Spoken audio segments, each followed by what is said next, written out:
Jake, I gotta say, looking at the solar eclipse was super sick, man. I loved it. You burned your retinas, you fool. You were supposed to wear these glasses, and now I have to get us through this entire secret layer review, and I can't even see anything. This is absolutely fucked up. Highest level of gratitude to our patrons who power the channel through Patreon. Check out the Patreon link in the description to learn about monthly giveaways, VIP Discord access, and even our official playmat. Huge shout out to our sponsors that allow Jake and I to work on the channel full time. They support us, so you should support them. Card Conduit, the best place to sell your MTG cards. TCG Player, best place to buy them. Drip Shop, the best place to buy stuff from us and win a giveaway or two. Dragon Shield, the best sleeves in the entire multiverse. MTG Stocks, track those MTG card prices over time.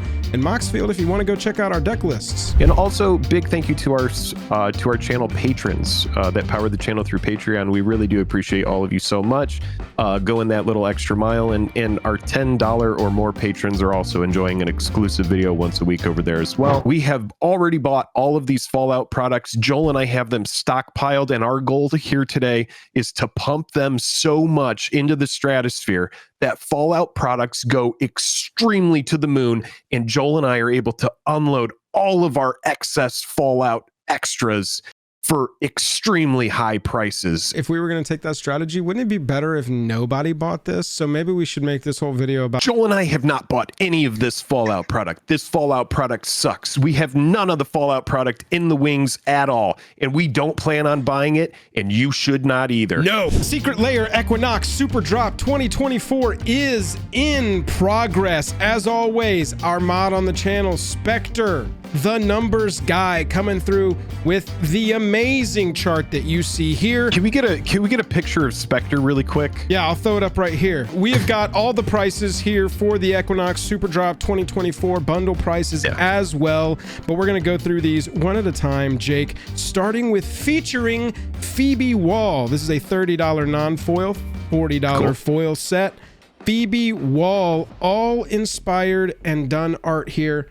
Swords to Plowshares, we've got... Okay, so this is not all Fallout stuff. No, we've got mostly Fallout stuff. The layer is kind of led by Fallout stuff, but we also have a lot of typical Secret Layer things. Although I do feel like, and this is just a feeling, I haven't cross-referenced it with reality, but I do feel like this Secret Layer is a little lighter than we're typically used to.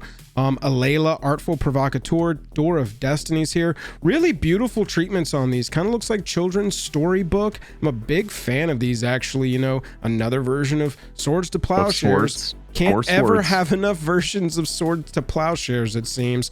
We have got Phoebe Wall here. Alayla, $1.94. Door of Destinies, the big price mover here on the foil side.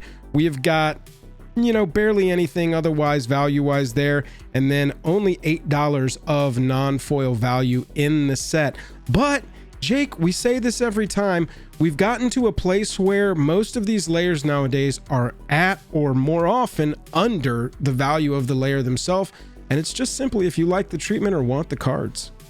We say that all the time, right? Is buy it if you like it.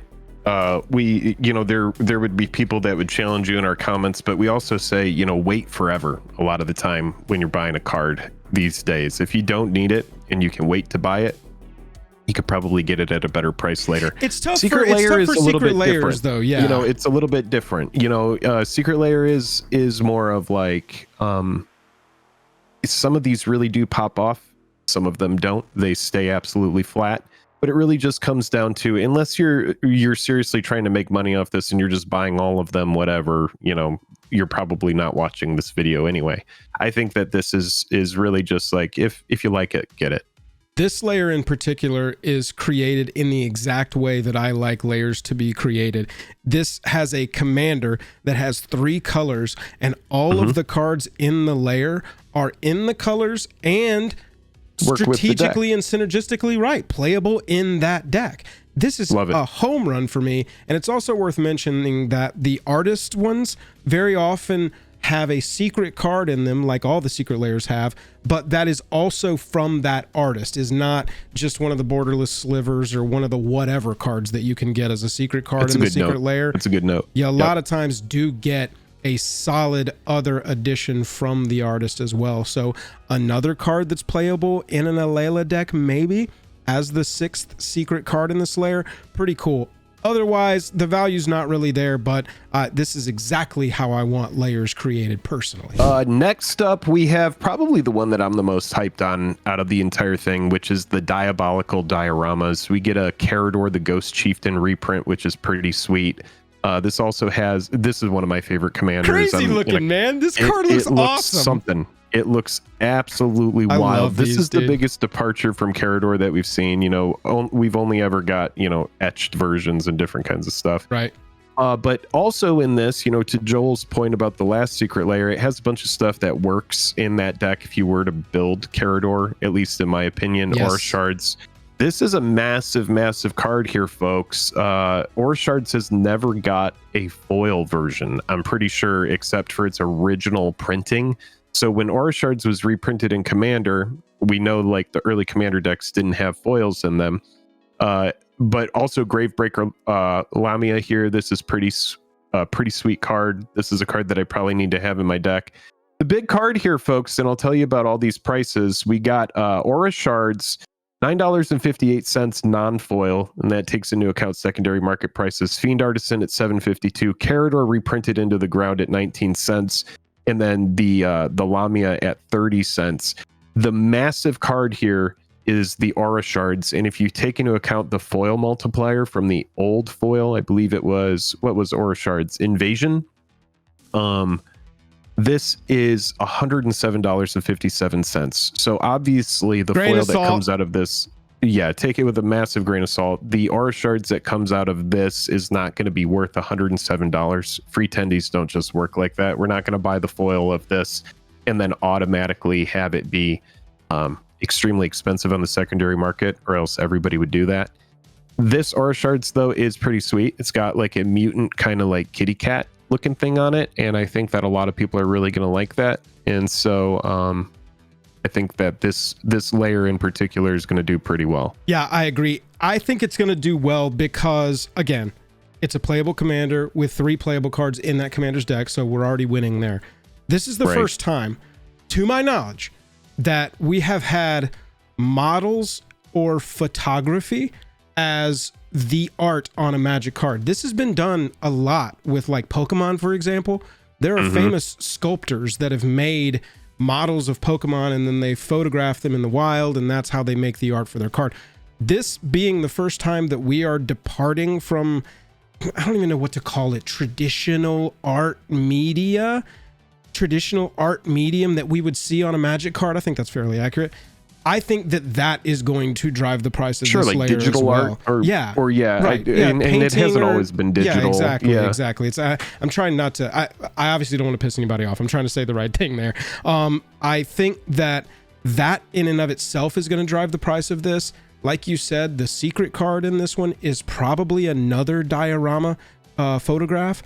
I just think cool. This is so cool, man. This is one of my favorite secret layers that's ever existed. I'm going to build it now. I've heard that there's a lot of ways that you can build a Carador deck, so I'm just going to ask you how you built yours, and I'm going to build it a different way so that we've got two different takes. Yeah, 2 different takes on the Ghost Chieftain. But this is so cool to me, man.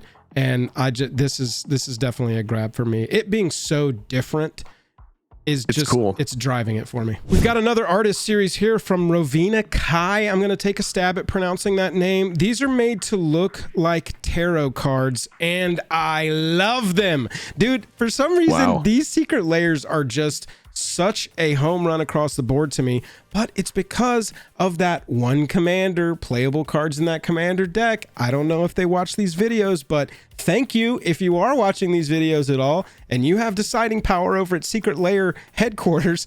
I really appreciate this because this is awesome and how Secret Lairs should be, and I feel like you're going to sell more. We've got Inala, one of the Eminence commanders. We've got an Aether Vial here. You can just used to be a massive card. Dude, I remember wanting Aether Vials back in the day to play that deck. You need 4 of them, and they were $1 billion each. Now you can just buy one off of secretlair.com. It's so ridiculous to me. I know that there are a lot of complaints. Look at this Arcane Signet. Oh, baby. Oh, baby. It's just so beautiful to me. There's a lot of complaints that, like the dossier treatment from Murders at Karlov, whatever, This looks like a white card. This is a colorless card. Let's go look at the Inala again. Glancing, this looks like a white, maybe white and blue card, not a blue, black, red, and 2 cards. So I get that. I understand that complaint, and I sort of have it too. But if there is anywhere that they need to be pushing the envelope, trying crazy stuff, not worrying about how it reads or the legibility or the blah, blah, whatever, Secret Lair is where it needs to be, and I'm here for it. I love all that, how they use the negative space on the cards to as the text box. Yeah, this would be a foil pickup for me for sure, because damn, those are going to pop in foil if this part is Aether Vial used to be an extremely expensive card. We could, if you were to go check out the long-term price history of the card, it used to be, like $20-$30. I remember at one point it would probably hit like 40, but now it's like a $5 card on the secondary market. And so yeah, this whole layer, $15, $16 for non-foil all in if you were to just go to the secondary market and buy the cards. And then for the foils, $18.50. Even Aether Vial foil isn't that expensive anymore, if you could believe it. That's wild to me that at this point in our lives, Sword of the Animist is a more expensive card than Aether Vial. Gas though. So good. That is crazy. Commander is pushing prices. Jake said it, but let's look at the prices with Diabolical Dioramas. $18 for the non-foil with Aura Shards and Fiend Artisan driving those prices. Fiend Artisan is from Ikoria, and somebody on Twitter goes, man, I love finding old cards that fit into decks that I didn't know about. And I was like, I will turn to dust now. I will turn to dust. And just fell back into my coffin like the Crypt Keeper. But yeah, $117 driven by a completely outrageous and mostly false price. Do not pay attention to this. Although foil over non-foil, that's kind of where value holds a lot of times in these Secret Lairs, even though they are pringled. Once you pop, you can't stop. So, take it for what it is. Foil Aura Shards, the reason that's so inflated is because we're talking about an actual scarce old border foil. Right. That's the difference. Next up, we have Secret Lair, and we are getting into the Fallout stuff now. Secret Lair Fallout Special. And this is, it says special because it's actually an acronym. The S is for Steel Shaper's Gift. The P is for Propaganda. The E is for Elixir of Immortality. The C is for Council's Judgment. The I is for Idyllic Tutor. The A is for Anger. And the L is for Lightning Bolt. We have a lot of cards here that are good cards. Looking at Steel Shaper's Gift, this is a card that before the reprint was extremely expensive, used as a 4 of in like Hammer Time and that kind of stuff. Or I don't know if it was actually a 4 of in there, but I do know that card, because of scarcity, got extremely expensive. Then we have good stuff like Propaganda. We have stuff like Lightning Bolt in here, but stuff like Propaganda and Lightning Bolt, it's been reprinted so much that there isn't a ton of value in here, despite there being 7 cards before the Secret Lair or before the secret card. So we have 30 cents for Lightning Bolt, $3.40 for Anger. These are all non-foil prices. $6 for the Tutor, 44 cents for Council's Judgment, 48 cents for the Elixir of Immortality. Propaganda being $4.75. This is one of the better cards in the set. And then the Steel Shaper's Gift, $2.64. Now, the non-foil of everything comes out to $18. The foil of everything comes out to $42.05. So pretty much dead even on that foil multiplier if you were to just like buy everything on this list in foil right now. But it really comes down to how much you like the Fallout aesthetic. This for me, just because there's so many good viable cards, this might be a pickup. Might be a pickup for me in foil. For me, this is a skip. I don't like this art style. If we're going with Fallout cards, I really liked the art style on the set itself. I liked the aesthetic of artistic takes on the, wasteland setting. With this one, this is more into the like poppy. This was like a mobile game. I don't know. It just doesn't really work for me. This is like for the ultimate Fallout fan, right? The person that just loves Fallout and can't get enough. Yeah, right, exactly. So for me, this one's a skip, but it does have 7 very playable cards in it. All of these have a home in your commander decks. I promise. If you got a bunch of commander decks, you'll be able to find homes for these. And so, you know, depending on what you need and how much you like the aesthetic, this one kind of rides on that entirely, really. The second Fallout layer that's available is Points of Interest, and we've got 5 lands. Now, I love a layer with 5 lands in it. Singleton lands? Yes. You're speaking to my Commander Heart over here, baby. Bajuka Bog. We've got... Whoa, Terminator reference. Terminator reference on the Bajuka Bog, which is kind of cool. That's pretty sick. We've got Command Beacon here, which is the price puller of the entire layer. We'll look at the prices in a second. We got Fabled Passage, which, you know, depending on what deck you're running, is a fantastic or not really necessary card for you. Reflecting Pool pretty much can be played in any commander deck whatsoever. And then you've got Reliquary Tower, where the same is true depending on who you're talking to. With our values here, $9.21 for Command Beacon, $5.26 for Fabled Passage, $5.80 for a Reflecting Pool, and then around $1 or $2 for Bajuka Bog and Reliquary Tower. $23 worth of value on a $30 layer. Look at $40 worth of value on a $40 layer, because foil Bajuka Bog, very expensive card. Yeah, I mean, especially if you got the old one from World Wake, like that's the Bajuka Bog that everybody wants, that beautiful art. Yeah, this one for me, lands, definitely more attractive. We have a bunch of good lands in here. All of these are good playable cards. This one is probably going to be, you know, a pickup, but again, if you don't like that like Fallout look, these might not appeal to you. The cartoony side of Fallout. It is right. This is the character from Fallout, right? So it's like, if you're not into that, or if you're not into these games, this might be a pass for you, because it is a very jarring, you know, difference. And it's this character, you know, repeated again and again and again. And I'm sure the goal is to get enough Fallout stuff out there that people can have fully themed out, you know, Fallout decks. That's the point of these. You know, I like this one better. I like the use of Pip-Boy in this one. You know, this is all like a cartoony representation of an animatic that you would have looked at in that world, so that, you know, they could explain a system to you or whatever. That's kind of what they use this for in the game itself. These I like better than the others.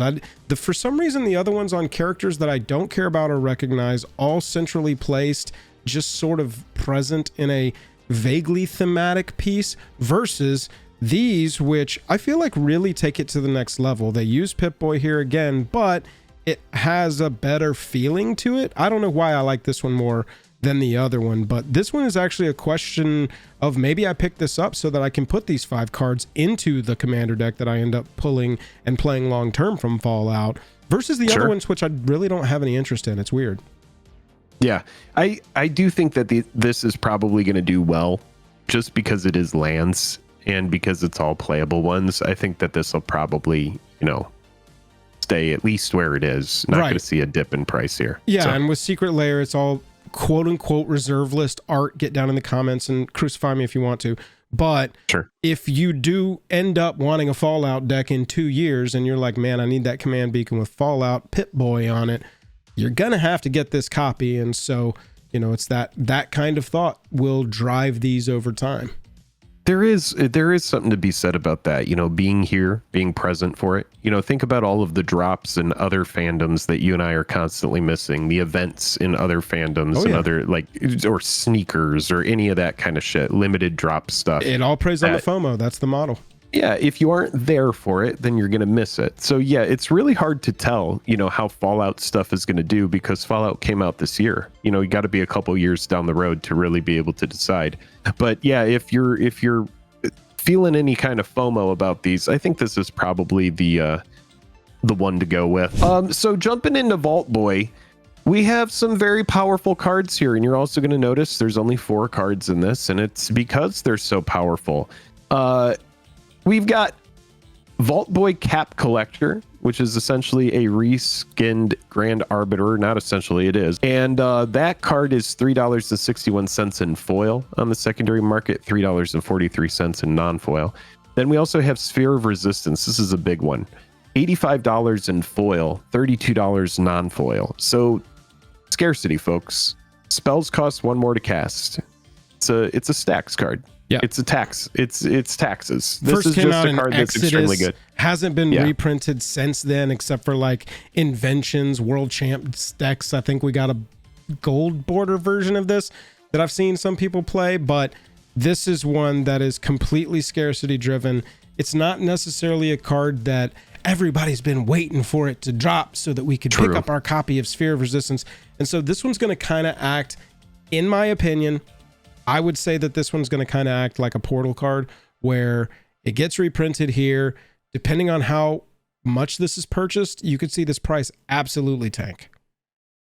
Dude, it also kind of telegraphs to me that we might get a reprint of that in the future too. Yep. Just like near future, just they reprint it here, cash in on some equity for the secret layer to push the secret layer, and then they put it in some sort of, you know, premium product. Modern Horizons 3. Yeah, exactly. Sphere of Resistance, big card there, and then we also have Trinisphere, which is another good card. And as long as Trinisphere is untapped, each spell that would cost less than 3 mana to cast costs 3 mana to cast. Pretty massive ability here on this card. Modern card, and, I think. Yeah, in $15 foil, $15 non-foil. So pretty much the same thing here, either way. And then we have a card that's extremely, extremely annoying, which is Winter Orb that everybody always complains about. This whole layer is like annoying secret layer deck. Yeah, it's got a commander in it that's annoying, and it's got a bunch of spells that go with that commander. Grand Arbiter, it's a Staxy kind of commander. It's definitely not fun. And in blue and white, you're able to play all the degenerate shit like Esper Sentinel and all of the Smothering Tithe and Trouble in Pairs and all that. We would label this as a Dom secret layer. This is a Dom deck right here. Yeah, this is a Dom deck right here.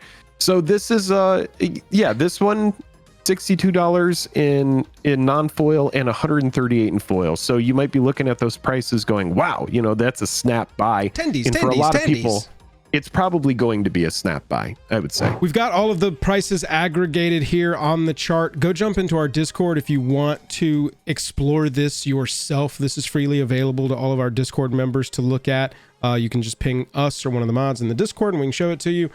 Foil prices, we've got some difference here, but you got to take these with a grain of salt, and you also got to look at the loss differential here. He's very conveniently put on there a little 35% loss of what their singles price is now to see what our differential could potentially be over time. But, some of these may go up, especially the exclusivity and the desirability of these. And then as far as I'm concerned, 3 home run knockout secret layers as far as how they were approached, and it just comes down to, do you like the style or do you need the cards or want the cards? We got bundles on top of that. You can see those prices there. There is a secret card, or not a secret card, but there is a card that comes with the bundle if you get it, which is an Ignoble Hierarch, which we can look at. We've got the Ignoble Hierarch here. It's a very off kilter version of an MTG card. They've kind of been going that direction with the promos on there. It's worth mentioning that the Fallout layers, for the first time, we have had announced to us in advance what the secret cards could be. It's either going to be a Wastes or a Codex Shredder, depending on what you get. But the big FOMO driver here, Jake, is that all the Fallout layers have a chance for the bonus card instead to be a Mana Vault. Oh, FOMO, FOMO, FOMO. It is a vault themed. I'll throw the card up here. I didn't pull it in advance. I'll throw the card up here. It's a vault. It is a Fallout vault themed Mana Vault. And so I know this is going to be a highly prized collector's item. People are going to want especially this card. Because now this is like a loot box, right? Because now, and it's always been, I shouldn't say but now it is. Right. We know in advance what we could get and what we can shoot for versus we hope and kind of guess what they're going to give to us. Because when we go all the way back to like the Theros Stargazing layer, I remember buying the ones with blue, trying to get the stained glass Narset, because that's how they had it set up. Right. If blue was in the color identity, then that would pull from the blue stained glass Planeswalkers and that kind of thing. Mana Vault, for anybody that's interested, is, like for an extremely busted version from Revised on the secondary market, I see it for like right around 30. But Mana Vault is typically like a 40 $50 card, depending on what version you get and if it's foil or not. This is a card that's very, very good.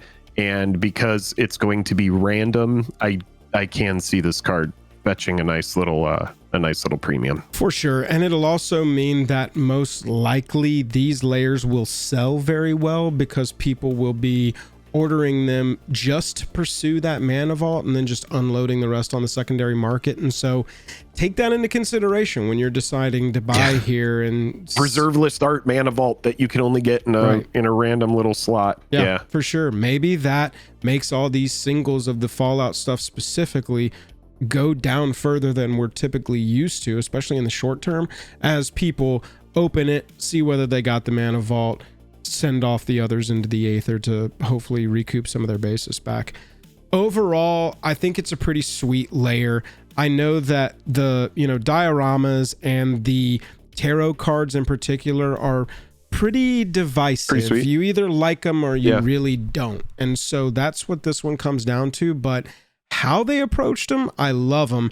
And I'm going to have a hard time. The Fallout stuff doesn't really interest me personally, but I'm going to have a hard time not picking up one each of these three in foil.